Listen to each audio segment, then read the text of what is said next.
గొప్పగా చెప్తున్నాడు చూడండి. ఆ వెంకటేశ్వరుడు ఎవరయ్యా అంటే ఆయన పరబ్రహ్మ, ఆయన బ్రహ్మదేవుడు, ఆయన విష్ణువు, ఆయన రుద్రుడు, ఆయన పురుషుడు, ఆయన ఈశ్వరుడు. ఇంతవరకు పుంలింగాలు చెప్పాడు కదా. ఆ వెంకటేశ్వరుడు ఇంకేమిటో తర్వాత వివరిస్తున్నాడు. యా సరస్వతి, యా శ్రీహి, యా గౌరీ, యా ప్రకృతి, యా విద్యా, యశ్చ ఓంకారః.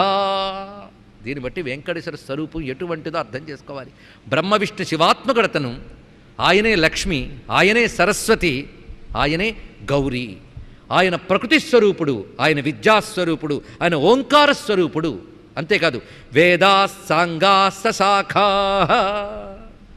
4 వేదములు, వాటి యొక్క శాఖలు, వాటి అంగములు ఎటువంటి యజుర్వేద, ధనుర్వేద, ఆయుర్వేదాదులు, శిక్షా వ్యాకరణ ఛంద నిరుక్త జ్యోతిష కల్పాది శాస్త్రములు, ఇవన్నీ ఆయన స్వరూపాలు.